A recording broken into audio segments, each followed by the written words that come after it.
اعوذ باللہ من الشیطان الرجیم بسم اللہ الرحمن الرحیم وَإِذْ تَأَذَّنَ رَبُّكَ لَيَبْعَثَنَّ عَلَيْهِمْ إِلَى يَوْمِ الْقِيَامَةِ مَنْ يَسُومُهُمْ سُوءَ الْعَذَابِ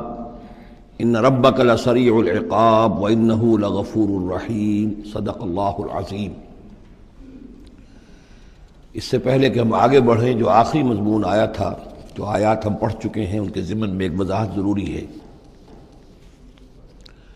یہ جو ہم نے ابھی دیکھا کہ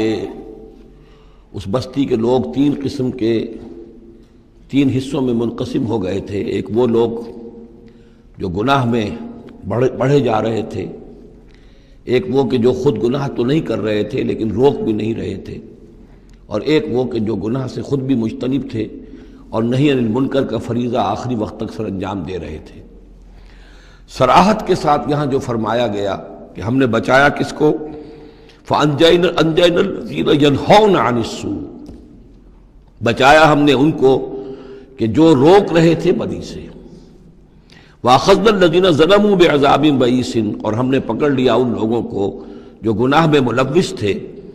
ایک بہت ہی برے عذاب میں ان کے نافرمانی کی وجہ سے۔ اس سے بعض حضرات نے ایک نقطہ نکالنے کی کوشش کی ہے، اور وہ یہ ہے کہ ایک گروہ کے بارے میں صراحت کے ساتھ آ گیا کہ اس کو بچا لیا، وہ لوگ جو نہی عن المنکر کر رہے تھے۔ ایک گروہ جس کے بارے میں صراحت سے کہا گیا کہ اس پر عذاب آیا، وہ ہے جو گناہ میں ملوث تھے۔ گویا کہ درمیانی گروہ جو ہے اس کے بارے میں یہاں سکوت اختیار کیا گیا ہے۔ ان کو ایک طرح سے امید دلائی جا رہی ہے کہ جو لوگ گناہ سے مجتنب رہیں گے، اگر وہ خود گناہ میں ملوث نہیں ہوئے ہیں تو اس عذاب سے کہ دنیا میں آتا ہے اس سے وہ بچا لیے جائیں گے۔ اور یہ بہت بڑی غلط فہمی ہے۔ یہ ایسی ہی بات ہے جیسے کہ میں نے آپ کو بتایا تھا سورہ مائدہ کے پڑھتے ہوئے کہ جو آیت مبارکہ تھی کہ علیکم انفسکم لا یضرکم من ضل اذا اہتدیتم، تو حضرت ابوبکر رضی اللہ تعالیٰ عنہ کو خطبہ ارشاد فرمانا پڑا کہ لوگوں تم اس آیت سے بالکل غلط نتیجہ نکال رہے ہو۔ اس کا یہ مطلب نہیں ہے کہ دعوت اور تبلیغ اور امر بالمعروف اور منکر تمہاری ذمہ داری نہیں ہے، بلکہ مطلب یہ ہے کہ تم اپنا سب کچھ کر لو، زور لگا لو سمجھانے کا، امر بالمعروف کا، نہی عن المنکر کا، پھر بھی اگر کچھ لوگ اڑے رہے کفر پر اور گناہ پر تو پھر تم پر کوئی وبال نہیں ہے۔ اصل مفہوم یہ ہے، لیکن اس سے انسان جو ہے چاہتا ہے ذمہ داری سے فرار، تو اس کے لیے جہاں کہیں بھی اسے بہانہ ملتا ہے اس قسم کے وہ نقطے تراشتا ہے۔ یہاں یہ سمجھ لیجئے کہ اصل میں نہی عن المنکر نہ کرنا بھی تو جرم ہے۔ فَأَخَذْنَا الَّذِينَ ظَلَمُوا، ظلم جو لوگ ظلم کر رہے تھے، ایک دوہرا ظلم کر رہے تھے کہ گناہ میں ملوث بھی تھے اور اس میں ملوث تھے، اور دوسرے وہ لوگ تھے کہ جو اگرچہ ملوث نہیں تھے لیکن یہ کہ وہ روک نہیں رہے تھے۔ نہ روکنے کا جرم جو ہے یہ تو موجود ہے۔ اگر نہی عن المنکر فرض ہے،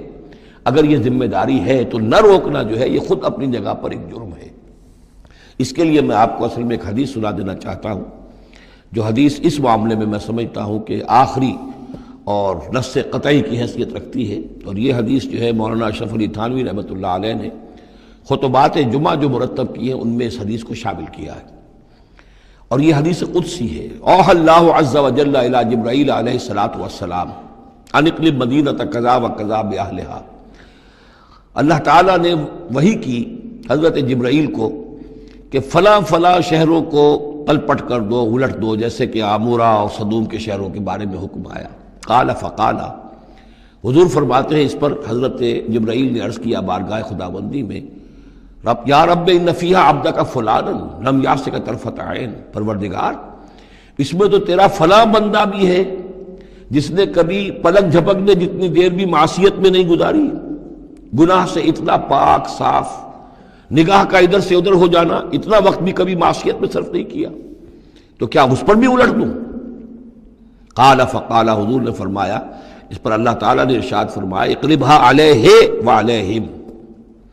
الٹو اس بستی کو، پہلے اس پر پھر دوسروں پر۔ وجہ کیا ہے؟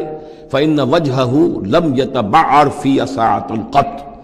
اس کے چہرے کا رنگ میری غیرت کی وجہ سے کبھی متغیر نہیں ہوا۔ یہ خود تو گناہ سے بچا رہا لیکن گناہ پھیلتے رہے، شریعت کی دھجیاں بکھرتی رہیں، اللہ تعالیٰ کے احکام کا مذاق اڑایا جاتا رہا، اور یہ اپنے دھندے میں لگا رہا، کاروبار میں لگا رہا، یا اپنے نوافل میں لگا رہا، مراقبوں میں لگا رہا، ذکر اذکار میں لگا رہا، تو یہ دوسروں سے بڑھ کر مجرم ہے۔ اقلبھا علیہ وعلیہم، الٹو اس بستی کو، پہلے اس پر پھر دوسروں پر، فإن وجهه لم يتبعر فی ساعۃ قط۔ اور دوسرے یہ کہ قرآن مجید میں سورہ انفال اب بہت قریب آ گئی ہے، ہم پڑھیں گے جلد ہی، وہ آیت مبارکہ بھی نص قطعی ہے قرآن کے حوالے سے، یہ تو حدیث کے حوالے سے ہوئی۔ قرآن مجید میں فرمایا گیا واتقوا فتنة لا تصیبن الذین ظلموا منکم خاصہ۔ اس دنیا میں جب کوئی اجتماعی سزا آتی ہے کسی قوم کے اندر بحیثیت مجموعی، جب منکرات پھیل جائیں، تو جب سزا آتی ہے تو پھر وہ صرف جو گناہ گار ہیں انہی کو اپنی لپیٹ میں نہیں لیتی، بلکہ وہ لوگ جو بچے ہوئے تھے وہ بھی لپیٹ میں آ جاتے ہیں۔ ہاں امید جو دلائی گئی ہے یہاں سے وہ یہ ہے کہ جو امر بالمعروف و نہی عن المنکر کی آخری حد تک، آخری وقت تک کوشش کرتے رہے ہوں، اللہ تعالیٰ ان کو بچا لے گا۔ اب آگے چلیے، وَإِسْتَأْذَنَ رَبُّكَ، اور یاد کرو جب کہ آپ کے رب نے یہ اعلان کر دیا، لَيَبْعَثَنَّ عَلَيْهِمْ، وہ لازماً اٹھاتا رہے گا ان پر، مسلط کرتا رہے گا ان پر، الی یوم القیامہ، قیامت کے دن تک، ایسے لوگوں کو من یسومہم سوء العذاب، جو انہیں بدترین عذاب کے اندر مبتلا کرتے رہیں گے۔ ان ربک لسریع العقاب، یقیناً آپ کا رب سزا دینے میں بہت جلدی کرتا ہے، وانہ لغفور الرحیم، اور یقیناً وہ غفور بھی ہے رحیم بھی ہے۔ اللہ کی تو یہ دونوں شانیں ہیں، وہ عزیز ذو انتقام بھی ہے، سریع العقاب بھی ہے، لیکن وہ غفور اور رحیم بھی ہے۔ اب یہ آپ کا طرز عمل ہے کہ آپ اپنے آپ کو اس کی کس شان کا مستحق بناتے ہیں۔ اس آیت میں واقعہ یہ ہے کہ جس قانون کا ذکر ہو رہا ہے اللہ تعالیٰ کی طرف سے اس فیصلے کا، وہ ہماری نگاہوں کے سامنے ان کی پوری تاریخ، اس لیے کہ اس کے بعد آ رہا ہے وَقَطَّعْنَاهُمْ فِي الْأَرْضِ أُمَمًا، ہم نے انہیں زمین کے اندر منتشر کر دیا، فرقوں کے اندر اور قوموں کے اندر۔ یہ ڈایاسپورا جو ہے ان کا، جو سن 70 سے شروع ہوا ہے، سن 70 عیسوی میں جو رومن جنرل تھا ٹائٹس، اس نے سیکنڈ ٹیمپل کہ جو حضرت عزیر علیہ السلام کے زمانے میں پھر دوبارہ ہیکل تعمیر ہوا تھا، اس کو شہید کیا۔ 1,33,000 یہودیوں کو ایک دن میں قتل کیا یروشلم میں، اور یہاں سے یہودیوں کو نکال باہر کیا، فلسطین سے نکال دیے گئے، تم اب فلسطین میں نہیں رہ سکتے۔ وہاں سے ان کا ڈایاسپورا شروع ہوا ہے، کوئی کہیں چلا گیا، کوئی کہیں چلا گیا، کوئی روس میں چلا گیا، کوئی یورپ میں چلا گیا، کوئی ہندوستان میں آ گیا، کوئی مصر میں آباد ہو گیا، کوئی اور دور دراز کے علاقوں میں۔ پھر جب یہ امریکہ دریافت ہوا ہے تو یہ امریکہ بھی چلے گئے، وہاں بھی جا کر آباد ہو گئے۔ تو یہ ان کا ڈایاسپورا کا پیریڈ ہے کہ جس میں یہ گویا کہ منتشر کر دیے گئے پوری زمین کے اندر، ان کی کوئی ایک جمعیت کہیں نہیں رہی، اور ہر جگہ ان سے نفرت تھی، شدید نفرت۔ بلکہ ان کے اوپر واقعہ یہ کہ یورپ میں تو بڑا ان کے اوپر ظلم بھی ہوتا تھا، جس طرح چاہتے تھے ان کو وہاں کے عیسائی جو ہیں، جیسا کہ میں بتا چکا ہوں کہ ان کو معلوم تھا کہ یہ جو جن کو ہم خدا مانتے ہیں حضرت عیسیٰ علیہ السلام، ان کو سولی پر چڑھوایا انہوں نے، اور انہوں نے کفر کیا، اور وہ حضرت مسیح علیہ السلام کی شان میں گستاخی کرتے ہیں، حضرت مریم کی شان میں گستاخی کرتے ہیں، تہمتیں لگاتے ہیں، لہذا وہ ان کے درمیان دشمنی رہی۔ اور اس کی آخری مثال اس صدی میں، یعنی دور کی تاریخ تو شاید ہمیں معلوم ہو کہ شاید فیری ٹیلز ہیں، یہ کوئی کہانیاں ہیں جو ہم سن رہے ہیں، اس صدی میں جو ہوا ہٹلر کے ہاتھوں 6 ملین 60 لاکھ یہودی ختم کیے اس نے۔ پورا مشرقی یورپ کا یہودی جو ہے کھینچ کھینچ کر وہاں سے پکڑ پکڑ کر، جہاں تک ہٹلر کی حکومت بنی تھی، جہاں تک اس کی جو گئے تھے فتوحات کا دائرہ، وہاں سے یہودیوں کو کھینچ کھینچ کر کنسنٹریشن کیمپس میں لایا گیا۔ پھر خاص مشینیں ایجاد کی گئیں، خاص جو ہیں اس کے لیے ایسے بنائے گئے کہ ان کے لیے اب اتنے لوگوں کو قتل کریں گے تو دفن کہاں کریں، ان کو کیا کریں، how to dispose of the dead bodies. تو اسپیشل پلانٹ بنائے گئے کہ ایک بڑے سے ہال میں داخل ہو رہے ہیں، وہاں سارے کپڑے اتروا لیے تاکہ یہ کپڑے بھی استعمال ہوں بعد میں۔ کہا یہ جاتا تھا کہ تمہارے کپڑوں میں جوئیں پڑ گئی ہیں تو جوؤں کو اس کو ڈیلاؤس کرنے کے لیے ضروری ہے کپڑے اتار کے آگے گیس کے اندر تاکہ وہ جوئیں ختم ہو جائیں گی۔ پھر ان کے بال اتروا لیتے تھے، عورتوں کے بال بھی شیو کر لیے، مردوں کے بھی، ان بالوں سے قالین بنائے انہوں نے جو نازیوں نے اپنے دفتروں میں بچھائے، ہیومن ہیئر کے قالین۔ پھر ان کو لے جا کر ایک گیس چیمبر کے اندر کے سب مر گئے۔ پھر اب وہ بڑے بڑے پٹے جیسے چلتے ہیں مشینیں، بڑے بڑی فیکٹریز کے اندر وہ پٹوں کے اوپر لاشیں چل رہی ہیں، پھر ان کا چورا ہو رہا ہے، جیسے کہ کہیں جو ہے وہ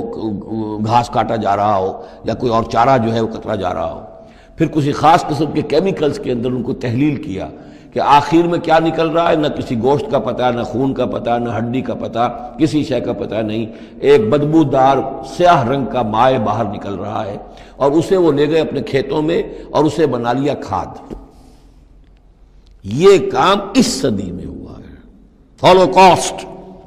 اس میں زیادہ سے زیادہ یہ کہتے ہیں کہ یہ کوئی مبالغہ ہے 60 لاکھ کا، 40 لاکھ، تو 40 لاکھ بھی تو کم نہیں ہوتے،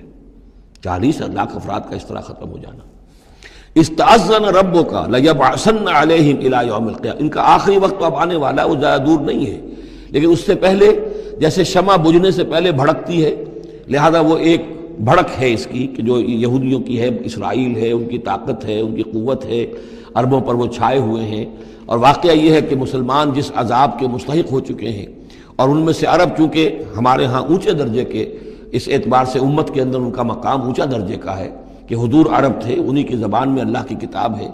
اور ان کی جو اللہ تعالیٰ کے دین کی طرف سے جو انہوں نے پیٹھ پھیری ہے، لہذا اس کی جو سزا انہیں مل رہی ہے وہ یہ ہے کہ ایک مغضوب علیہم قوم کے ہاتھوں ان کی تذلیل ہو رہی ہے، ان کے سامنے جھکنا پڑ رہا ہے۔ جن کے ساتھ کسی ایک کمرے میں کبھی بیٹھتے نہیں تھے، اب ان کے ساتھ گفت و شنید جو ہے اور ان کے ساتھ بغل گیر ہونے کی نوبت جو ہے وہ آئی ہے۔ اور ابھی جو کچھ ہونا ہے وہ خیر دوسری بات ہے، میں اس میں نہیں جانا چاہتا، وہ آخری وقت بھی آئے گا کہ پھر جو ہے حضرت مسیح علیہ السلام بھی نازل ہوں گے، اور وہی چونکہ ان کی طرف رسول تھے، رسول اللہ بنی اسرائیل، تو آخری وہ عذاب ہلاکت کہ جو باقی 6 قوموں کا تو آ چکا، حضرت نوح علیہ السلام، حضرت نوح کے سامنے بیٹا جو ہے وہ غرق ہوا کہ نہیں ہوا،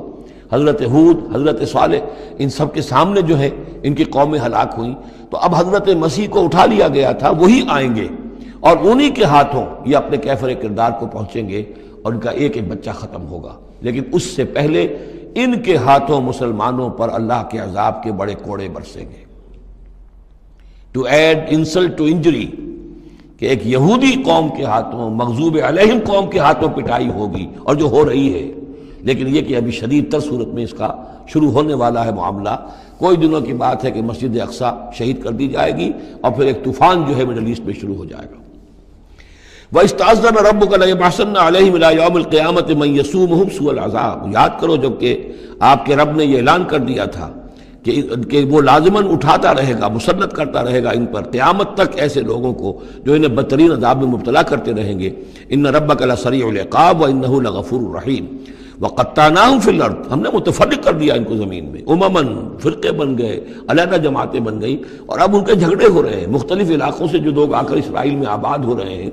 اب ظاہر بات ہے سینکڑوں برس تک کچھ یہودی جو ہے روس میں رہے، ان کے اپنے کچھ مزاج اور بن گئے ہیں، ان کی شکلوں کے اندر بھی تبدیلی ہو گئی ہے، ان کی زبان بھی کچھ مختلف ہے، تو اب یہ اسرائیل کے اندر ان کے مابین تصادم ہوتا ہے۔ منہم الصالحون ومنہم دون ذلک، ان میں سے ہیں کچھ لوگ جو صالح بھی ہیں، لیکن یہ کہ ان میں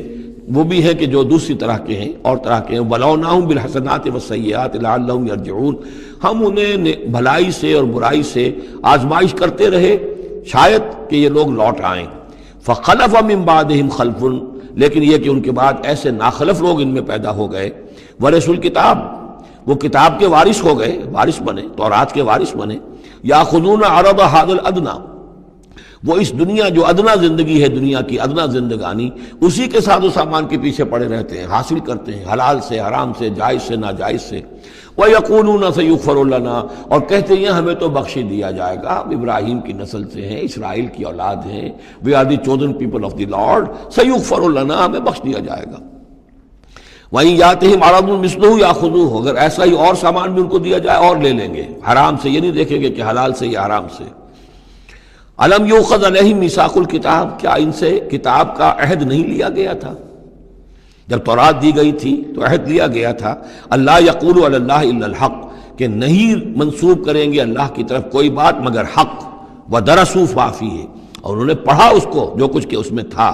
والدار الآخرۃ خیر للذین یتقون، اور یقیناً آخرت کا گھر، پچھلا گھر تو بہتر ہے انہی لوگوں کے لیے جنہوں نے تقوی کی روش اختیار کی، فلا تعقلون، تو کیا تم عقل سے کام نہیں لیتے؟ والذین یمسکون بالکتاب واقاموا الصلاۃ، اور رہے وہ لوگ کہ جو کتاب کو مضبوطی کے ساتھ جنہوں نے تھاما، تمسک کیا کتاب کے ساتھ، اور اقاموا الصلاۃ، نماز قائم کی، انا لا نضیع اجر المصلحین، ایسے مصلحین کا اجر ہم ضائع نہیں کریں گے۔ بات ہے کہ کوئی نہ کوئی لوگ تو ان کے اندر اچھے رہے، آخری وقت تک بھی رہے۔ وَإِذْ نَتَقْنَا الْجَبَلَ فَوْقَهُمْ، اور یاد کرو جب کہ ہم نے پہاڑ کو ان کے اوپر اٹھا دیا تھا، كَأَنَّهُ ذُلَّةٌ، ایسے ہو گیا تھا جیسے سائبان ہو،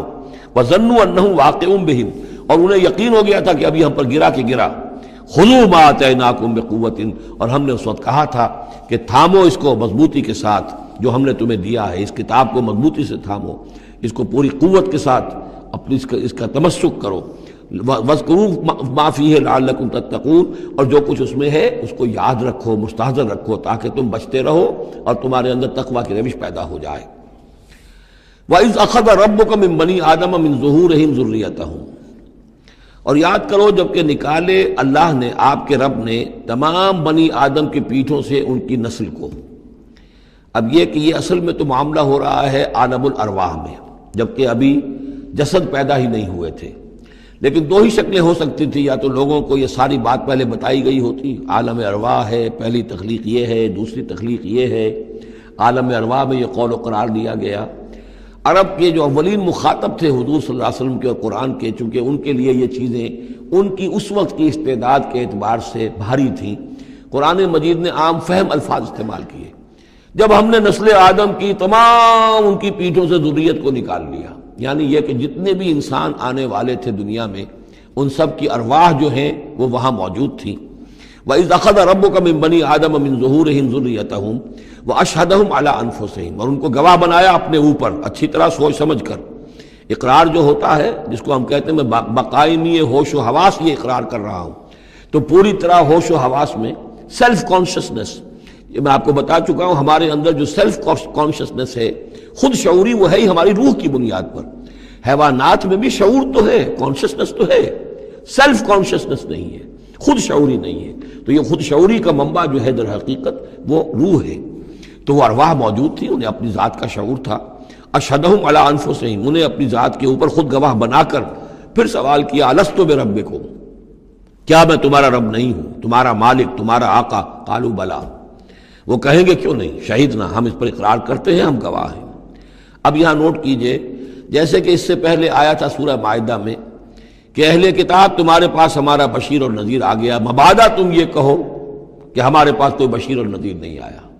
وہ گویا کہ اتمام حجت تھی اہل کتاب پر۔ سورہ انعام میں آ چکا ہے کہ مبادا تم یہ کہو کہ کتابیں تو دی گئی تھیں ہم سے پہلے دو گروہوں کو، ہم تو جانتے نہیں تھے، عبرانی زبان کی کتاب نہیں پڑھتے تھے، وہ اتمام حجت تھا بنی اسماعیل پر کہ اب تمہارے اندر ہم نے اپنا ایک رسول بھیج دیا صلی اللہ علیہ وسلم، یہ کتاب آ گئی ہے۔ اب تم یہ نہیں کہہ سکتے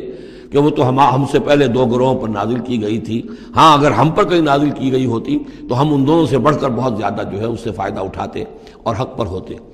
اب یہ جو گواہی ہے یہ آ رہی ہے پوری نوع انسانی، جس کے حوالے سے میں نے آپ کو بتایا تھا کہ وہ عہد کہ جو ہر روح انسانی اللہ کے ساتھ کر کے آئی ہے، کوئی نبی نہ آتا، کوئی کتاب نہ آتی، تب بھی یہ عہد بنیاد ہے مؤاخذہ اخروی کی، محاسبہ، accountability, the grand accountability of the day of judgment, اس کا بیسس جو ہے وہ یہ ہے، بنیادی بات یہ ہے، بنیادی حجت یہ ہے۔ نبوت سے، کتابوں سے، وحی سے یہ تو اتمام حجت ہوا ہے، اضافی شے ہے۔ اللہ نے امتحان کو اور آسان کر دیا نوع انسانی کے لیے، لیکن بنیادی حجت جس کی بنا پر ہر انسان رسپانسبل ہے، اکاؤنٹیبل ہے، وہ یہ عہد ہے۔ ان تقولوا یوم القیامت انا کنا عن ھذا غافلین، مبادا تم کہو قیامت کے دن کہ ہم تو اس سے غافل تھے۔ او تقولوا انما اشرک آباؤنا من قبل، یا تم یہ کہو، یہ پلی لے لو کہ ہمارے آباء و اجداد تھے، انہوں نے شرک کیا تھا، وَكُنَّا ذُرِّيَّةً مِّن بَعْدِهِمْ، ہم ان کے بعد ان کی نسل میں سے تھے، ہم ان کے راستے پر چلتے رہے، لہذا اصل جرم تو ان کا ہے، ہمارا نہیں۔ أَفَتُهْلِكُنَا بِمَا فَعَلَ الْمُبْطِلُونَ، تو کیا پروردگار تو ہمیں ہلاک کرے گا ان لوگوں کے فعل کی وجہ سے کہ جنہوں نے یہ باطل ایجاد کیا تھا؟ ایجاد تو انہوں نے کیا تھا، ہم تو موجد نہیں ہیں، ہم تو ان کے مقلد تھے، متبع تھے۔ وَكَذَلِكَ نُفَصِّلُ الْآيَاتِ وَلَعَلَّهُمْ يَرْجِعُونَ، اور اسی طریقے سے ہم اپنی آیات کو تفصیل سے بیان کر دیتے ہیں تاکہ وہ لوٹیں، شاید کہ وہ لوٹیں، سوچیں، غور کریں، رجوع کریں۔ اب ایک واقعہ آ رہا ہے ایک شخصیت کا، اور اس کی تمثیل کے پیرائے میں، ویسے تو یہ واقعہ ہے، یہ صرف کوئی تشبیہ نہیں ہے، لیکن یہ کہ اس کو تمثیلاً لائے ہیں۔ افراد اور اقوام کا کوئی معاملہ ایسا بھی ہوتا ہے کہ کسی قوم کو یا کسی فرد کو اللہ نے کوئی بہت اونچا مقام دیا ہو، بہت اس پر اکرام فرمایا ہو، بہت انعام کیا ہو،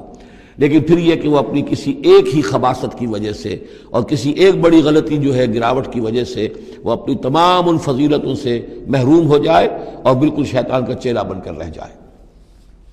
وَاتْلُ عَلَيْهِمْ نَبَأَ الَّذِي آتَيْنَاهُ آيَاتِنَا، یہ بلعام بن باورہ اس کی تفصیل جو ہے تورات میں ہے۔ یہ ایک اسرائیلی تھا، بہت نیک، عابد، زاہد، عالم، تورات کا بہت بڑا عالم، عابد اور زاہد، اور لوگ جو ہیں اس کی بہت عزت کرتے تھے، احترام کرتے تھے، اولیاء اللہ میں سے تھا۔ وَاتْلُ عَلَيْهِمْ نَبَأَ الَّذِي آتَيْنَاهُ آيَاتِنَا، نبا ہے اس لیے یہ واقعہ ہے، یہ صرف مثال نہیں ہے۔ ان کو سنائیے خبر اس شخص کی جس کو ہم نے اپنی آیات عطا کی تھی۔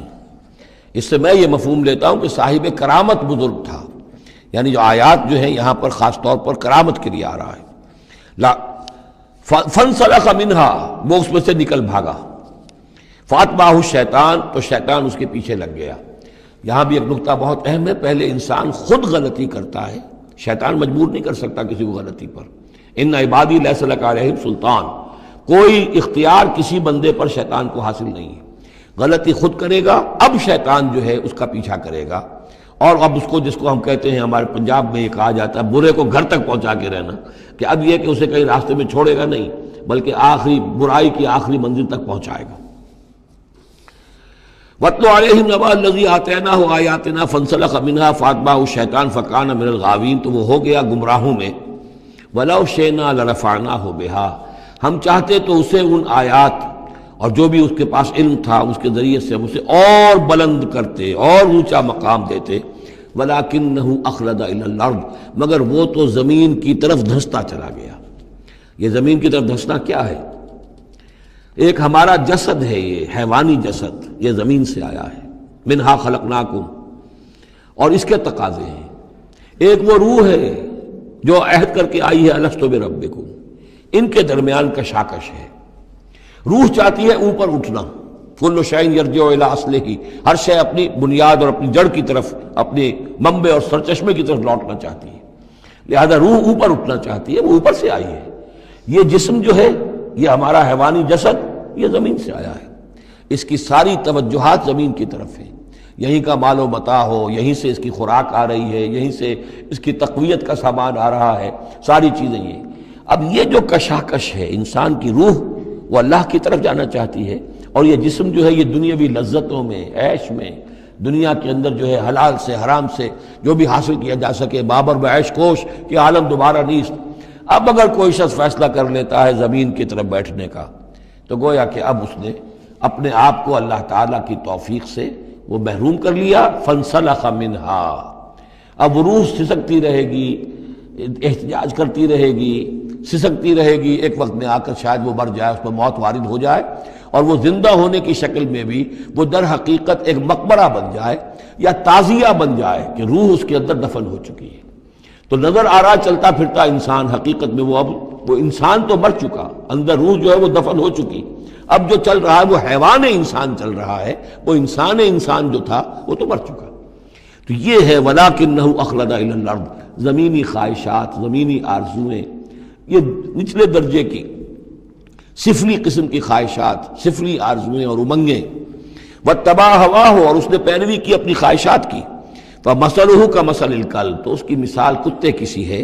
إِن تَحْمِلْ عَلَيْهِ يَلْهَثْ أَوْ تَتْرُكْهُ يَلْهَثْ، وہ ہر وقت ہی ہانپتا رہتا ہے، کوئی اس کے اوپر بوجھ رکھیے تب بھی ہانپے گا، اور ویسے بھی وہ اس کی زبان باہر نکلی ہوتی ہے، ہانپتا رہتا ہے۔ اسی طرح کا معاملہ ہے کہ اللہ نے تو اس کو اپنی نعمتیں عطا کی، لیکن وہ بدبخت ان کی قدر کرنے کی بجائے اس کتے کے مانند ہانپنے لگا اور زمین ہی کی طرف، اور کتا آپ نے دیکھا ہوگا چلتا ہوا سونگتا جاتا ہے زمین کو، ہر وقت سونگے گا زمین کو۔ ذالک مثل القوم الذین کذبوا بآیاتنا، یہی مثال ہے اس قوم کی بھی جنہوں نے ہماری آیات کو جھٹلایا۔ اور یہاں پھر نوٹ کیجئے کہ پاکستانی قوم اس کی سب سے بڑی مثال ہے۔ پاکستان کا بن جانا معجزہ تھا، کسی حساب کتاب میں آنے والی شے نہیں۔ پھر پاکستان کا قائم رہ جانا معجزہ تھا، انگریزوں کو بھی اور ہندوؤں کو بھی یقین تھا کہ پاکستان قائم نہیں رہ سکتا، وائبل نہیں ہے، ختم ہو جائے، لیکن یہ کہ پاکستان قائم رہا۔ سن 65 میں اس کا بچ جانا معجزہ تھا، اتنی یقینی بات تھی کہ BBC ٹیلی ویژن کے اوپر دکھا دیا گیا فال آف لاہور، لاہور جو ہے وہ بھارتی فوج داخل ہو چکی ہے، قبضہ کر چکی ہے۔ اتنی یقینی بات تھی۔ شام کو جم خانہ میں شراب پینے کا پکا پروگرام تھا، لیکن خوف طاری کر دیا اللہ تعالیٰ نے ان کے دلوں پر۔ شاید ہمارا کوئی گھیراؤ کیا جا رہا ہے، کوئی ریزسٹنس نہیں ہے، کیا ہوا ہے؟ یہاں ہم غافل پڑے ہوئے تھے، ریزسٹنس کیا ہوتی؟ لیکن بجائے اس کے کہ وہ یہ سمجھتے کہ یہ غافل ہیں، اور ریزسٹنس اس لیے نہیں ہو رہی، ان کے دلوں میں سألقی فی قلوب الذین کفروا الرعب، میں ان کافروں کے دلوں میں رعب ڈال دوں گا۔ وہ رعب پڑ گیا، پاکستان بچ گیا۔ تو یہ ساری چیزیں معجزے پر معجزے ہیں، لیکن یہ سب اس لیے تھا کہ ہم اس ملک کو ہم نے حاصل کیا تھا اسلام کے نام پر۔ اسے تجربہ گاہ بنائیں گے، اسے ایک نمونہ بنا دیں گے پوری دنیا کے لیے۔ پوری دنیا دیکھے گی کہ اسلام کیا ہے، اسلام کا عادلانہ نظام کیا ہے۔ قائد اعظم نے کہا تھا ہم اس لیے پاکستان چاہتے ہیں کہ ہم عہد حاضر میں اسلام کے اصول حریت و اخوت و مساوات کا ایک نمونہ دنیا کے سامنے پیش کریں۔ وہ کہاں ہے؟ فانسلخ منہا، ان تمام آیات سے ہم نکل بھاگے ہیں، شیطان کی پیروی کی ہے، اور جو حال ہوا ہے 2 لخت ہو چکے ہیں، اور ابھی کیا حال ہوگا؟ جو نئی صورتحال جو ہے اس ملک کے اندر اب خدبد ہونے لگی ہے، پکنے لگی ہے، اس کی صورتحال کیا بنے گی واللہ اعلم۔ ذالک مثل القوم الذین کذبوا بآیاتنا، یہی مثال اس قوم کی بھی ہے جس نے ہماری آیات کو جھٹلایا۔ فاقصص القصص لعلہم یتفکرون، تو اے نبی آپ یہ چیزیں سنا دیجئے، شاید یہ تفکر کریں، شاید کہ یہ غور کریں، آپ یہ باتیں ہماری سنا دیجئے۔ سا مثلا القوم الذین کذبوا بآیاتنا، بری ہے مثال اس قوم کی جنہوں نے ہماری آیات کو جھٹلایا، وانفسہم کانوا یظلمون، اور وہ خود اپنی جانوں کے اوپر ظلم ڈھاتے رہے۔ من یہد اللہ فہو المہتدی، جسے اللہ ہدایت دیتا ہے وہی ہدایت یافتہ ہوتا ہے۔ ومن یضلل فاولئک هم الخاسرون، اور جس کی گمراہی کے اوپر اللہ تعالیٰ کی طرف سے مہر قائم ہو جائے تو وہ تو تباہ ہونے والے ہی ہیں۔ وَلَقَدْ ذَرَأْنَا لِجَهَنَّمَ كَثِيرًا مِنَ الْجِنِّ، اب یہ تیسری بات آ گئی حکمت قرآنی کی۔ دیکھیے پہلے وہ عہد الست جو عالم ارواح میں ہم نے کیا تھا، اچھا اس عہد الست کے حوالے سے ہم پر یہ بات واضح ہو گئی، ایک ہمارا روحانی وجود ہے اور ایک ہمارا حیوانی وجود ہے۔ اگر ہماری توجہ اور ساری دلچسپی حیوانی وجود پر ہوگی تو ہم ظاہر بات ہے کہ پھر اس بلعام بن باورہ کی مثال بن جائیں گے، انفرادی سطح پر بھی اور قومی اور اجتماعی سطح پر بھی۔ اب تیسری بات آ رہی ہے کہ انسانوں میں سے کثیر انسان وہ ہیں جو نظر آتے ہیں انسان، حقیقت میں انسان نہیں ہے، حیوانوں کی سطح پر ہے۔ وَلَقَدْ ذَرَأْنَا لِجَهَنَّمَ كَثِيرًا مِنَ الْجِنِّ وَالْإِنسِ، ہم نے جہنم کے لیے پیدا کیے ہیں بہت سے جن اور انس۔ لہم قلوب لا یفقہون بہا، ان کے دل تو ہیں لیکن ان سے غور نہیں کرتے، تفقہ نہیں کرتے۔ وَلَهُمْ أَعْيُنٌ لَا يُبْصِرُونَ بہا، ان کی آنکھیں ہیں ان سے دیکھتے نہیں۔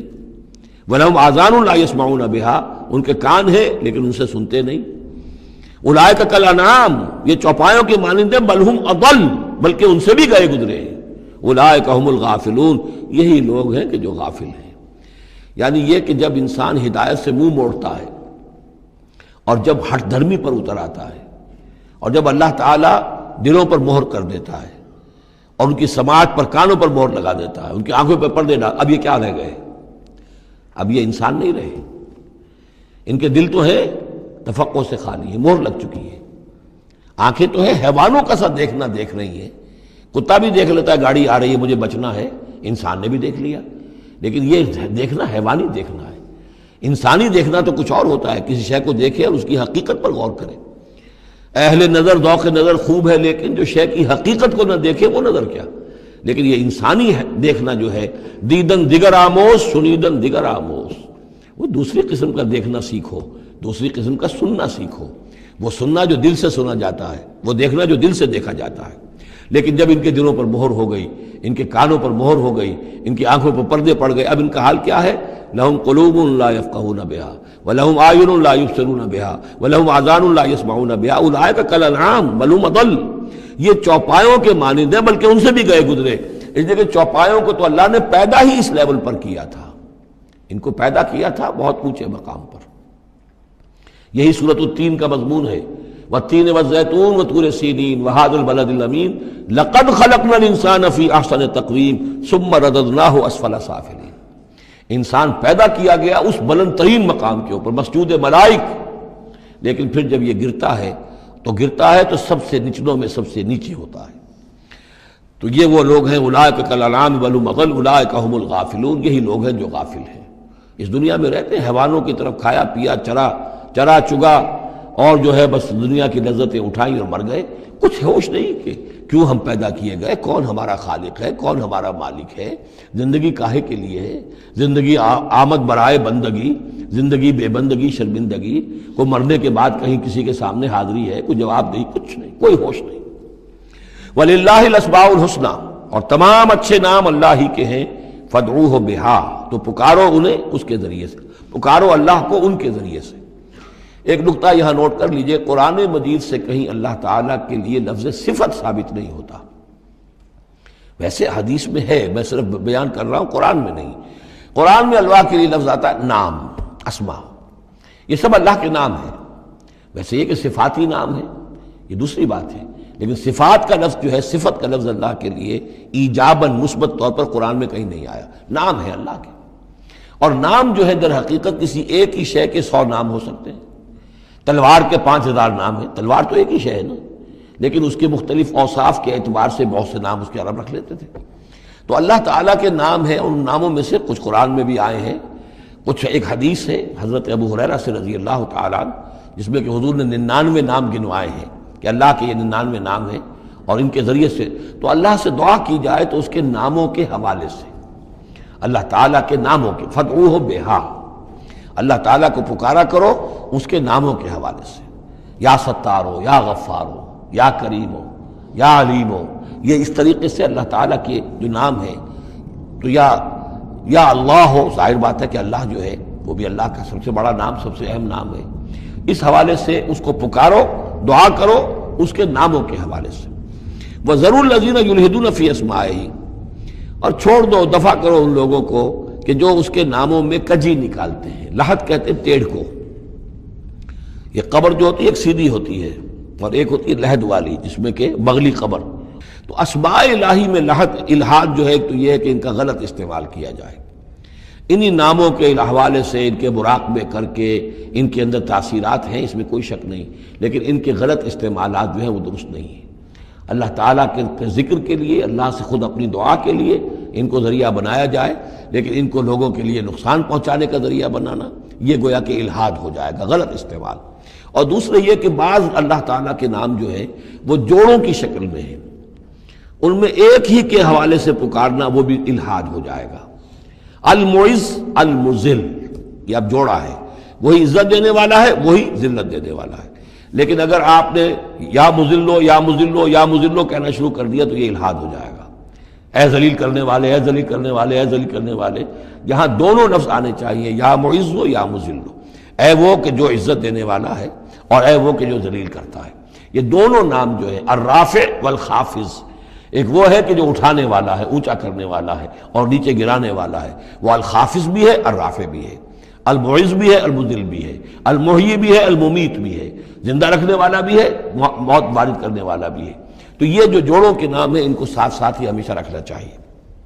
سَيُجْزَوْنَ مَا كَانُوا يَعْمَلُونَ، القریب وہ بدلہ پائیں گے اپنے اعمال کا۔ وَمِمَّنْ خَلَقْنَا أُمَّةٌ يَهْدُونَ بِالْحَقِّ وَبِهِ يَعْدِلُونَ، اور جو انسان ہم نے پیدا کیے ہیں ان میں یقیناً ہر دور میں کچھ لوگ رہے ہیں، ایسی جماعتیں رہی ہیں، اور جیسے کہ حضور نے ضمانت دی ہے کہ میری امت میں ایک طبقہ، ایک جماعت، ایک گروہ ضرور، لا تزال فی امتی طائفۃ قائمین علی الحق، حق پر قائم رہے گی۔ تو فرمایا وہ یہدون بالحق، جو حق کی ہدایت بھی دیتے رہیں گے، اور بہی یعدلون، اور حق ہی کے ساتھ عدل بھی کرتے رہیں گے۔ والذین کذبوا بآیاتنا سنستدرجهم من حیث لا یعلمون، باقی رہے وہ لوگ کہ جو ہماری آیات کی تکذیب کرتے ہیں، تم رفتہ رفتہ سہج سہج ان کو لے آئیں گے وہاں سے جہاں انہیں پتہ بھی نہیں ہوگا۔ استدراج اسے کہتے ہیں کہ ایک شخص کفر کے راستے میں بڑھتا جا رہا ہے، لیکن اس کی کامیابیاں دنیا میں بڑھتی جا رہی ہیں، وہ اور بڑھ رہا ہے اور بڑھ رہا ہے، وہ سمجھ رہا ہے اللہ کا فضل ہو رہا ہے مجھ پر، حالانکہ اصل میں اللہ تعالیٰ نے اس کی رسی دراز کی ہے تاکہ اور گناہ جو اس نے کمانے ہیں وہ کما لے۔ اس کو استدراج کہتے ہیں، اور یہ بہت بڑا فتنہ ہے۔ بسا اوقات ایک انسان غلط راستے پر چل رہا ہے، لیکن وہ اس استدراج کی وجہ سے یہ سمجھ بیٹھتا میں صحیح راستے پر ہوں، تبھی تو اللہ کی رحمت آ رہی ہے، تبھی تو مجھے کامیابی مل رہی ہے، قدم قدم پر جو ہے کامیابی میری قدم بوسی کر رہی ہے۔ نہیں، یہ استدراج ہے۔ والذین کذبوا بآیاتنا سنستدرجهم من حیث لا یعلمون، ہم آہستہ آہستہ انہیں پکڑ لیں گے جہاں سے انہیں پتہ بھی نہیں ہوگا۔ وَأُمْلِي لَهُمْ، آپ ان کو ڈھیل دیں گے، ان قیدی متین، میری چال بہت مضبوط ہے۔ جب وہ مچھلی جو ہے کانٹا اس کے حلق میں اب پھنس چکا ہے، اب اس کی ڈور جو ہے آپ ڈھیلی کرتے رہیے، کوئی حل نہیں، ان قیدی متین کہیں جانے والی نہیں ہے۔ اولم یتفکروا، کیا یہ لوگ تفکر نہیں کرتے، غور و فکر نہیں کرتے؟ ما بصاحبہم من جنہ، ان کے جو ساتھی ہیں یعنی محمد صلی اللہ علیہ وسلم، انہیں کوئی جنون نہیں ہے، کوئی جن ان پر نہیں آ گیا ہے۔ یہ بھی وہی انداز ہے سرچنگ کوسچن کہ ذرا غور کرو، کبھی تم نے سوچا ہے، کہہ تو دیتے ہو تم، کبھی سوچا ہے یہ محمد صلی اللہ علیہ وسلم جو تمہاری نگاہوں کے سامنے ہے، ان کی سیرت، ان کا کردار، ان کی شخصیت، ان کی طہارت، ان کی صفائی، نظافت، یہ چیزیں ایسی ہیں کہ جن کے بارے میں کوئی شخص یہ کہہ سکے کہ ان پر کوئی جن آ گیا ہے یا ان کا کوئی دماغی توازن ٹھیک نہیں رہا؟ ما بصاحبہم من جنہ، کوئی ان کو جنون نہیں ہے، کوئی جن ان کے اوپر نہیں آ گیا، ان ہوا الا نذیر مبین، نہیں ہے یہ مگر ایک واضح طور پر خبردار کر دینے والے۔ اولم ينظروا فی ملکوت السماوات والارض وما خلق اللہ من شیء، اور کیا یہ لوگ غور و فکر نہیں کرتے آسمانوں اور زمین کی سلطنت میں اور جو اللہ تعالیٰ نے چیزیں بنائی ہیں؟ وان عسى ان يكون قد اقترب اجلهم، اور کیا انہیں یہ گمان نہیں ہے ہو سکتا ہے کہ ان کی مہلت ختم ہوا چاہتی ہو، ان کی اجل، لکل امت اجل، ہر قوم کے لیے ایک اجل معین ہے، تو تم کیسے نچنت ہو گئے ہو سکتا ہے کہ تمہاری وہ اجل اب قریب آ چکی ہو۔ ان یکون قد اقترب اجلہم فبأی حدیث بعدہ یؤمنون، تو اب اس کے بعد اور کس شے پر، کس بات پر یہ ایمان لائیں گے؟ من یضلل اللہ فلا ہادی لہ، جس کو اللہ گمراہ کر دے گا یا جس کی گمراہی پر اللہ کی طرف سے مہر تصدیق ثبت ہو جائے گی، اب اسے کوئی ہدایت دینے والا نہیں۔ وَيَذَرُهُمْ فِي طُغْيَانِهِمْ يَعْمَهُونَ، اور وہ چھوڑ دے گا ان کو ان کی سرکشی میں اندھے ہو کر آگے بڑھتے ہوئے۔ یسألونک عن الساعة ایان مرساها، اے نبی آپ سے پوچھتے ہیں یہ قیامت کب آئے گی؟ آپ ہمیں بہت ڈراتے رہتے ہیں قیامت قیامت قیامت کب آئے گی، کب لنگر انداز ہوگی؟ قل انما علمها عند ربی، کہہ دیجئے اس کا علم تو میرے رب کے پاس ہے۔ لا یجلیها لوقتها الا هو، نہیں روشن کرے گا اسے اس کے وقت پر مگر خود وہ، اس کا وقت سوائے اللہ کے کسی کے علم میں نہیں، کسی فرشتے کے علم میں نہیں ہے، کسی کے علم میں نہیں ہے، وہی ہے لا یجلیها لوقتها، اپنے اس وقت معین کے اوپر خود ہی اسے روشن کرے گا۔ ثقلت فی السماوات والارض، ویسے وہ آسمانوں اور زمین ہی کے اندر اٹھی ہوئی ہے، حمل اسی کے اندر ہے اس کا، یعنی یوں سمجھیے کہ ہر شے کے اندر جو تخلیق کی گئی ہے اس کی فنا بھی اسی شے میں موجود ہے۔ ہر تخلیق جو ہے اس کی ایک اجل مسمى ہے، تو گویا کہ اس کی موت اس کے ساتھ ہی ہے، ہم اپنی موت اپنے ساتھ لیے پھر رہے ہیں۔ اسی طرح یہ کائنات جو ہے جس کی تخلیق کی گئی ہے، یہ گویا کہ وہ جو جیسے کسی کا حمل ہوتا ہے عورت کا، وہ حمل لیے پھر رہی ہو، اسی طریقے سے یہ کائنات اپنی اس قیامت کو اٹھائے پھر رہی ہے۔ ثقلت فی السماوات والارض لا تاتیکم الا بغتۃ، لیکن نہیں آئے گی تم پر مگر اچانک۔ یسألونک کأنک حفی عنہا، اے نبی آپ سے تو یہ اس طرح پوچھتے ہیں گویا کہ آپ اس کی کھوج میں لگے ہوئے ہیں، آپ کو یہی فکر دامنگیر ہے قیامت کب آئے گی، حالانکہ آپ کا اس سے کوئی سروکار نہیں، یہ ہمارا معاملہ ہے۔ قل انما علمها عند اللہ، کہہ دیجئے اس کا علم تو صرف اللہ کے پاس ہے، ولکن اکثر الناس لا يعلمون، لیکن اکثر لوگ علم نہیں رکھتے۔ قل لا املک لنفسی نفعا ولا ضرا، کہہ دیجئے مجھے کوئی اختیار نہیں ہے خود اپنی جان کے بارے میں بھی، نہ کسی نفع کا اور نہ ضرر کا، الا ما شاء اللہ، سوائے اس کے کہ جو اللہ چاہے۔ ولو كنت اعلم الغیب لاستكثرت من الخیر، اور اگر مجھے علم غیب حاصل ہوتا تو میں تو بہت سا خیر جمع کر لیتا، میرے پاس علم غیب نہیں ہے۔ یہ جیسا کہ ہم پہلے پڑھ چکے سورہ نام میں، کہہ دیجئے میں نہ تم سے یہ کہتا ہوں کہ میں فرشتہ ہوں، نہ میں یہ کہتا ہوں کہ میرے پاس علم غیب ہے، نہ میں یہ کہتا ہوں کہ میرے پاس اللہ کے خزانے جو ہیں وہ میرے قبضہ قدرت میں ہیں، کچھ بھی نہیں۔ وَلَوْ كُنْتُ أَعْلَمُ الْغَيْبَ، اگر غیب کا علم میرے پاس ہوتا لَاسْتَكْثَرْتُ مِنَ الْخَيْرِ، تو میں نے بہت سا خیر جمع کر لیا ہوتا۔ وَمَا مَسَّنِيَ السُّوءُ، اور مجھے کوئی تکلیف آتی ہی نہ۔ ان انا الا نذیر وبشیر لقوم یؤمنون، نہیں ہوں میں کچھ بھی مگر یہ کہ ایک بشیر اور نذیر ہوں، خبردار کرنے والا، بشارت دینے والا، لقوم یؤمنون، ان لوگوں کے لیے کہ جو ایمان والے ہوں۔ هو الذی خلقکم من نفس واحدۃ، وہی ہے جس نے تمہیں پیدا کیا ایک جان سے، وجعل منها زوجها، اور اسی سے بنایا اس کا جوڑا، لیسکن الیہا، تاکہ وہ سکون حاصل کرے اس کی طرف۔ اس کی طرف میں اشارہ کر چکا ہوں سورہ بقرہ میں بھی۔ وابتغوا ما كتب اللہ لک، کہ یہ جو معاملہ ہے شوہر اور بیوی کا، اس میں یہاں جہاں اولاد کا معاملہ ہے وہاں ایک تسکین بھی ہے، سکون بھی ہے۔ فلما تغشاها، تو جب شوہر ڈھانپ لیتا ہے اپنی بیوی کو، حملت، اور اس سے حمل ہو جاتا ہے، حملا خفیفا، اور وہ ہلکا حمل ہوتا، ابھی پتہ بھی نہیں چلتا کہ کوئی حمل ٹھہر گیا ہے، فمرت بہی، تو وہ اس کو لے کر چلتی پھرتی رہتی ہے، فلما اسقلت، جب بوجھل ہو جاتی ہے، دعوا اللہ ربہما، تو اب وہ دونوں اللہ کو پکارتے ہیں، اپنے رب کو، لئن آتیتنا صالحا، اے اللہ اگر یہ بچہ تو ہمیں عطا کر دے گا صحت مند، صحیح، درست، ہر نک سکھ سے صحیح ہو، اس کے تمام اعضاء درست ہوں، لئن آتیتنا صالحا لنکونن من الشاکرین، تو ہم بڑا شکر ادا کریں گے، بڑا تیرے ہم تیرا احسان مانیں گے، فلما آتاہما صالحا، اور جب اللہ تعالیٰ نے انہیں عطا کر دیا درست بھلا چنگا بچہ، جعلا لہ شرکا، اب اس میں شریک ٹھہرا دیے، یہ فلاں بزرگ کے مزار پہ میں گئی تھی، یہ ان کی نگاہ کرم ہوئی ہے، اور یہ فلاں جو ہے دیوی کی کرپا ہو گئی ہے کہ جس کی وجہ سے مجھے اولاد مل گئی ہے، دیا اللہ نے، اور اب یہاں پہ اس کے لیے دیوی اور دیوتا یاد آ گئے۔ فتعال اللہ عما یشرکون، تو اللہ بہت بلند و بالا ہے ان کے شرک سے، ایشرکون ما لا یخلق شیئا وہم یخلقون، کیا وہ ان چیزوں کو شریک کر رہے ہیں اللہ کے ساتھ جو کوئی شے تخلیق کرتے ہی نہیں، وہ تو خود مخلوق ہیں، فرشتے ہیں تو مخلوق ہیں، جنات ہیں تو مخلوق ہیں، انبیاء ہیں تو مخلوق ہیں، اولیاء اللہ ہیں تو مخلوق ہیں، یہ تو خود مخلوق ہیں، سب کے سب مخلوق ہیں۔ ایشرکون ما لا یخلق شیئا وہم یخلقون ولا یستطیعون لہم نصرا ولا انفسہم ینصرون، نہ وہ ان کی مدد کر سکتے ہیں نہ وہ اپنی مدد پر قادر ہیں، وہ تو سب کے سب جو ہے اللہ کے بندے ہیں۔ ان تدعوہم الی الہدی، اب یہاں پر تدریجاً بات لائی جا رہی ہے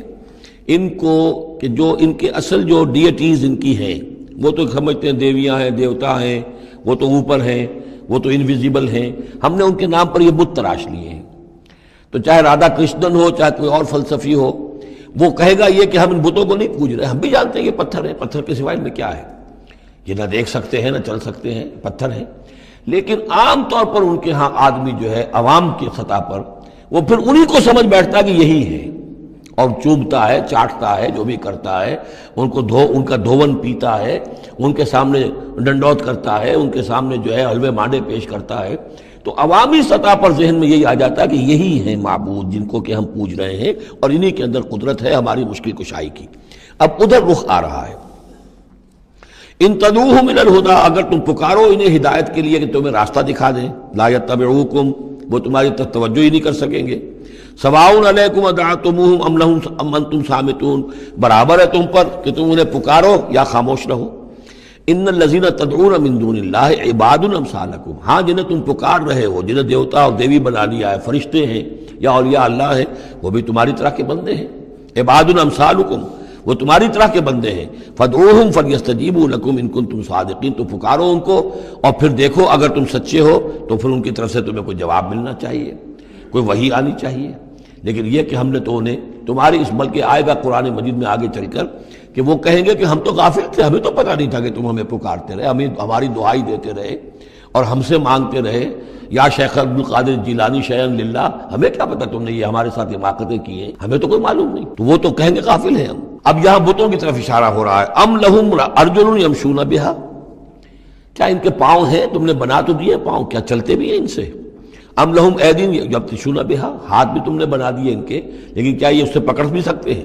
ام لہم اعین یبصرون بہا، کیا ان کی آنکھیں ہیں جن سے یہ دیکھتے ہوں، ام لہم آذان یسمعون بہا، یا ان کے جو کان ہیں ان سے یہ سنتے ہیں، قل ادعوا شرکاءکم، اے نبی اب کہہ دیجئے، اب یہ قول فیصل ہے، جیسے حضرت ابراہیم سے کہلوا دیا گیا تھا، انی بریء مما تشرکون، اور تم جو بھی کچھ تمہارے یہ معبود ہیں جو میرا بگاڑنا چاہیں بگاڑ لیں، مجھے کوئی خوف نہیں، قل ادعوا شرکاءکم، اے نبی ان سے کہہ دیے پکار لو اپنے سارے شریکوں کو، ثم کیدون، اور پھر میرے خلاف جو چالیں چل سکتے ہو چل لو، جو بھی اقدام کر سکتے ہو کر لو، فلا تنظرون، مجھے کوئی مہلت نہ دو، میں تم سے کوئی درخواست نہیں کرتا کہ میرے ساتھ نرمی کرو، مجھے مہلت دو، جو بگاڑ سکتے ہو بگاڑ لو اپنے سارے معبودوں کو پکار کر۔ ان ولی اللہ الذی نزل الکتاب، میرا ولی، میرا پشت پناہ، میرا مددگار، میرا حمایتی، میرا حفاظت کرنے والا وہ اللہ ہے جس نے یہ کتاب مجھ پر نازل کی ہے، وَهُوَ يَتَوَلَّى الصَّالِحِينَ، اور وہ اپنے صالح بندوں کا ولی ہے، ان کا ساتھی ہے، مددگار ہے، پشت پناہ ہے۔ وَالَّذِينَ تَدْعُونَ مِن دُونِهِ لَا يَسْتَطِيعُونَ نَصْرَكُمْ، جنہیں تم پکار رہے اس کو چھوڑ کر وہ تمہاری مدد کی استطاعت ہی نہیں رکھتے، ان کے اندر طاقت ہی نہیں ہے، وَلَا أَنفُسَهُمْ يَنصُرُونَ، نہ وہ اپنی جان بچا سکیں گے۔ وَإِن تَدْعُوهُمْ إِلَى الْهُدَىٰ لَا يَسْمَعُوا، اگر تم انہیں ہدایت کے لیے پکارو کہ ہمیں کوئی ہدایت دے، جیسے ہم اللہ کو پکارتے ہیں اہدنا الصراط المستقیم اہدنا الصراط المستقیم، تو وہ تو تمہیں لا یسمعون، وہ سنتے ہی نہیں، تم پکارتے رہو۔ وَتَرَاهُمْ يَنظُرُونَ إِلَيْكَ وَهُمْ لَا يُبْصِرُونَ، اور تم سمجھتے ہو کہ وہ تمہیں دیکھ رہے ہیں جبکہ وہ دیکھتے ہی نہیں۔ خُذِ الْعَفْوَ وَأْمُرْ بِالْعُرْفِ، اے نبی صلی اللہ علیہ وسلم، اب یہ آخر میں پھر حضور سے خطاب، یہ اکثر مکی صورتوں میں ہوتا ہے، اختتام پر حضور سے التفات۔ خُذِ الْعَفْوَ، اے نبی عفو کو، درگزر کو تھام لیجئے، یعنی آپ ان سے زیادہ بحث میں، ان سے زیادہ کسی تلخی میں، کسی اس طرح کے معاملے میں الجھیے نہیں، معاف کیجئے، چھوڑیے ان کو، دفع کیجئے۔ خُذِ الْعَفْوَ وَأْمُرْ بِالْعُرْفِ، اور بھلی بات کا حکم دیتے رہیے، جو بھی اچھی بات ہے اس کی طرف دعوت دیتے رہیے، آپ کا کام ہے دعوت دینا۔ وَأَعْرِضْ عَنِ الْجَاهِلِينَ، اور جو آپ سے الجھنا چاہیں ان سے اعراض کیجئے، خام خواہ، جیسے کہ آگے آئے گا سورہ فرقان میں، وَإِذَا خَاطَبَهُمُ الْجَاهِلُونَ قَالُوا سَلَامًا، جب جاہل الجھنا چاہتے ہیں ان عباد الرحمن سے، وہ کہتے ہیں سلام، ہم آپ سے لا نبتغی الجاہلین، ہم جاہلوں کے سر نہیں لگنا چاہتے، منہ نہیں آنا چاہتے۔ تو فرمایا آپ یہ تین الفاظ آئے ہیں، خذ العفو، یہ ایک داعی کے لیے بڑی بنیادی چیزیں ہیں، معاف کرتے رہنا، درگزر کرتے رہنا، وَأَمُرْ بِالْمَعْرُوفِ وَبِالْعُرْفِ، اور بھلی بات کا، اچھی بات کا حکم دیتے رہنا، وَأَعْرِضْ عَنِ الْجَاهِلِينَ، اور جو الجھنا چاہیں، جاہل ہوں، جو جذباتی لوگ ہیں، مشتعل مزاج ہیں، ان سے اعراض۔ وَإِمَّا يَنزَغَنَّكَ مِنَ الشَّيْطَانِ نَزْغٌ، اور اگر کبھی کوئی چھوت لگ ہی جائے آپ کو شیطان کی طرف سے، نزع کھینچ لینا، نزغ مس کر جانا، چھو جانا، چھوت، عین اور غین کا یہ فرق ہو گیا، یعنی یہ کہ کبھی آپ کو غصہ آئی جائے، آخر ظاہر بات ہے بربنائے طب بشری کبھی غصہ آئی جاتا ہے، آخر آئی گیا تھا حضور کو غزوہ احد میں، کیف یہدی اللہ قوما خضبوا وجہ نبیہم بالدم، کیسے اللہ ہدایت دے گا اس قوم کو جس نے اپنے نبی کے چہرے کو خون سے رنگ دیا، غصہ آ گیا تھا۔ لیس لک من الامر، اے نبی آپ کے ہاتھ میں اختیار نہیں ہے، ہدایت اور ضلالت کا اختیار ہمارے ہاتھ میں ہے۔ اسی طریقے سے اے نبی اگر کبھی غصہ آ جائے، فرمایا وَإِمَّا يَنزَغَنَّكَ مِنَ الشَّيْطَانِ نَزْغٌ فَاسْتَعِذْ بِاللَّهِ، فوراً اللہ کی پناہ طلب کرو، إِنَّهُ سَمِيعٌ عَلِيمٌ۔ اور یہ پھر آگے چل کر حامیم السجدہ میں بھی یہ آیت آئے گی، إِنَّهُ هُوَ السَّمِيعُ الْعَلِيمُ، یقیناً وہی ہے سب کچھ سننے والا اور سب کچھ جاننے والا۔ إِنَّ الَّذِينَ اتَّقَوْا إِذَا مَسَّهُمْ طَائِفٌ مِّنَ الشَّيْطَانِ تَذَكَّرُوا، اور یہی روش ہے تقوی والوں کی، جن لوگوں کے اندر تقوی ہوتا ہے، جب ان پر کوئی گزر ہو جاتا ہے شیطان کے کسی سائے کا، اذا مسہم طائف من الشیطان، شیطان کا کوئی ان کے اوپر گزر ہو گیا، کوئی سایہ پڑ گیا، تذکروا، فوراً وہ چوکنے ہو جاتے ہیں، فوراً ہوش میں آ جاتے ہیں کہ یہ کیا ہوا، ہم پر کچھ اثر پڑ گیا تھا، کچھ عارضی طور پر کچھ غفلت سے طاری ہو گئی تھی، جیسے کہ خود حضور فرماتے ہیں صلی اللہ علیہ وسلم، انہ لا یغان علی قلبی، میرے دل پر بھی کبھی کبھی حجاب سا آ جاتا ہے، وَإِنِّي لَأَسْتَغْفِرُ اللَّهَ 70 مرۃ فی کل یوم، اور میں روزانہ 70 مرتبہ اللہ سے استغفار کرتا ہوں۔ لیکن یہ سمجھ لیجئے کہ ہمارے دل کے اوپر حجاب وہ بہت اور شے ہے، اور حضور کے قلب مبارک پر حجاب، آپ کے قلب مبارک کا حجاب جو ہے وہ ہماری 100 حضوریوں، لاکھوں حضوریوں سے بڑھ کر جو ہے وہ حضوری کے درجے میں ہوگا، لیکن جو انٹینسٹی ہے، جو تعلق مع اللہ کی انٹینسٹی ہے، اس میں ذرا سی کمی بھی آ گئی ہے تو اس سے حضور نے تعبیر کیا کہ میرے بھی دل پر کبھی کبھی حجاب آ جاتا ہے، انہ لا یغان علی قلبی، انٹینسٹی تو کم ہو گئی نا، یہ بجلی جس پاور کی ہے ذرا سی کم ہو جائے گی تو ایک دفعہ تو آپ کو محسوس ہوگا اندھیرا ہو گیا، حالانکہ بجلی ہے، روشنی ہے، اندھیرا نہیں ہوا ہے، لیکن اس کی پاور کم ہوئی ہے۔ تو فرمایا کہ انہ لا یغان علی قلبی وانی لاستغفر اللہ 70 مرۃ فی کل یوم۔ ان الذین اتقوا اذا مسهم طائف من الشیطان تذکروا، تو فوراً وہ چوکنے ہو جاتے ہیں، یاد کرتے ہیں، فاذا هم مبصرون، اور ان کی آنکھیں کھل جاتی ہیں، انہیں حقائق نظر آنے لگتے ہیں، وقتی سا جو سایہ پڑ گیا تھا اس سے وہ فوراً نکل آتے ہیں۔ واخوانهم یمدونهم، باقی جو شیطانوں کے بھائی ہیں انہیں شیطان گھسیٹ کر لے جاتے ہیں، فی الغی، وہ اس کجی کے اندر وہ گھسیٹتے ہوئے دور تک پہنچاتے ہیں، جیسے بلعم بن باعورہ کو پہنچایا کہ اسے آخری حد تک پہنچا کر دم لیا۔ تو شیطانوں کا جو ولی ہوگا پھر شیطان کا تو اس کے اوپر زور چلے گا، لیکن جو اللہ کے بندے ہیں ان پر تو شیطان کا اختیار ہے ہی نہیں، وہ تو یہ کہ جیسے ہی ذرا سا ان کے اوپر کوئی اثر پڑا بھی، کوئی سایہ سا آیا بھی تو فوراً چونک گئے اور اللہ کی طرف متوجہ ہو گئے۔ ثم لا یقصرون، پھر وہ کمی نہیں کرتے اسے آخری منزل جو ہے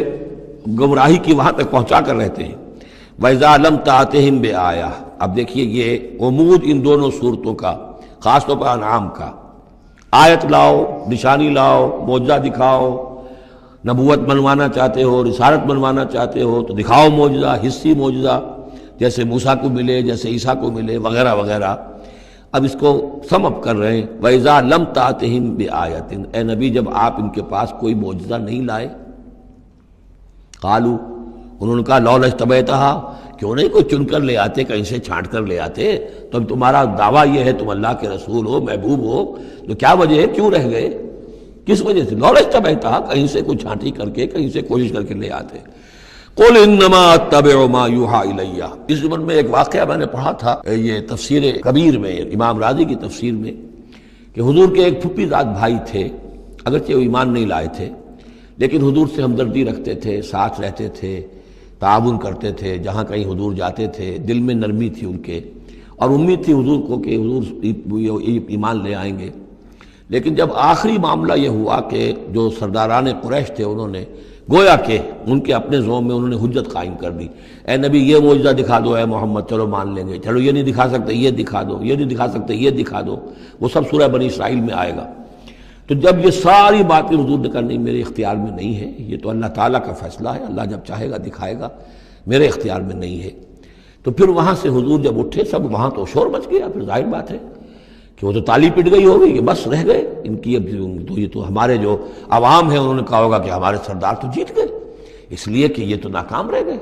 انہوں نے تو آخری درجے میں کہہ دیا یہ نہیں دکھا سکتے یہ دکھا دو، یہ نہیں دکھا سکتے یہ دکھا دو، یہ معجزہ نہیں تو یہ دکھا دو، یہ نہیں تو یہ دکھا دو، کوئی بھی نہیں دکھا سکتے۔ تو اس کے بعد جب حضور کے ساتھ وہاں سے حضور دل گرفتہ ہو کر اٹھے اور آئے تو ساتھ وہ پھوپھی زاد بھائی بھی تھا، اس نے کہا کہ محمد آج تو آپ کی قوم نے آپ پر حجت قائم کر دی ہے، اب میں آپ کا ساتھ نہیں دے سکتا۔ یعنی یہ ہے کہ جو اثر پڑتا تھا لوگوں کے اوپر کہ اب تو حجت آپ پر قائم ہے، تو جس کو میں نے کہا تھا سورہ انعام کا وہ مقام کہ ان کان کبر علیک اعراضهم فان استطعت فتبتغی نفقا فی الارض او سلما فی السماء فتاتیہم بآیہ، اے نبی اگر آپ پر بہت بھاری گزر رہا ہے، شاق گزر رہا ہے ان کا اعراض، تو اگر آپ میں طاقت ہے تو کہیں زمین میں سرنگ لگا لیجئے، کہیں آسمان پر سیڑھی لگا لیجئے، اور کہیں سے جہاں سے آپ لا سکتے ہو لے آئیے، ہم نہیں دکھائیں گے۔ تو واقعہ یہ ہے کہ انسان اس کو اپنے اوپر طاری کرے، اس صورتحال میں ویژولائز کرے اپنے آپ کو، تو کس قدر ضیق میں اس وقت محمد الرسول اللہ صلی اللہ علیہ وسلم کی شخصیت آ چکی تھی۔ وَإِذَا لَمْ تَأْتِهِمْ بِآیَةٍ، اور جب آپ نہیں لائے ان کے پاس کوئی نشانی، قَالُوا لَوْلَا اجْتَبَیْتَهَا، کیوں نہیں لے آئے کہیں سے؟ قُلْ إِنَّمَا أَتَّبِعُ مَا يُوحَىٰ إِلَيَّ، کہہ دیجئے میری حیثیت تو صرف یہ ہے کہ میں پیروی کر رہا ہوں اس کی کہ جو میری طرف وحی کی جا رہی ہے، اس سے بڑا میں نے دعویٰ نہیں کیا، نہ خدائی کا، نہ کوئی علم غیب کا دعویٰ کیا، نہ میں نے یہ کہا کہ اللہ کے خزانے میرے دستے تصرف میں ہیں، میں نے کوئی دعویٰ نہیں کیا۔ ھذا بصائر من ربکم، اور یہ تمہارے رب کی طرف سے بصیرت افروز باتیں ہیں جو میں تمہارے سامنے پیش کر رہا ہوں، میں خود پیروی کر رہا ہوں اس کی اور تمہارے سامنے پیش کر رہا ہوں۔ وَھدًى وَرَحْمَةٌ لِقَوْمٍ يُؤْمِنُونَ، اور یہ ہدایت ہے اور رحمت ہے ان لوگوں کے حق میں جو ایمان لانے والے ہیں۔ وَإِذَا قُرِئَ الْقُرْآنُ فَاسْتَمِعُوا لَهُ وَأَنصِتُوا، اور جب قرآن پڑھا جا رہا ہو تو تم اسے پوری توجہ سے سنا کرو۔ سمع یسمع کے معنی سننا، اور استمع یستمع پوری توجہ کے ساتھ، ارتکاز توجہ کے ساتھ سننا، کان لگا کر، کان دھر کر سننا۔ وانصتوا، اور خود خاموش رہا کرو۔ اسی آیت کو دلیل بناتے ہیں وہ حضرات جو یہ سمجھتے ہیں کہ امام کے پیچھے جہری قرأت میں پڑھنا نہیں چاہیے، اس لیے کہ ظاہر بات ہے کہ جب امام پڑھ رہا ہے تو آپ کو پوری توجہ سے امام کی قرأت کو سننا چاہیے، خود پڑھنے کی طرف توجہ کریں گے تو پھر اس کے سننے کی طرف توجہ جو ہے وہ نہیں رہے گی۔ اور یہاں خاص حکم بھی ہے انصتوا، خود خاموش رہو، لعلکم ترحمون، تاکہ تم پر رحم کیا جائے۔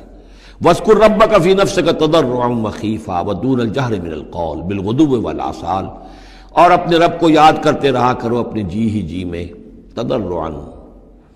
عاجزی کرتے ہوئے، گڑ گڑاتے ہوئے۔ اس عاجزی اور گڑ گڑانے کی انتہا ہے وہ دعا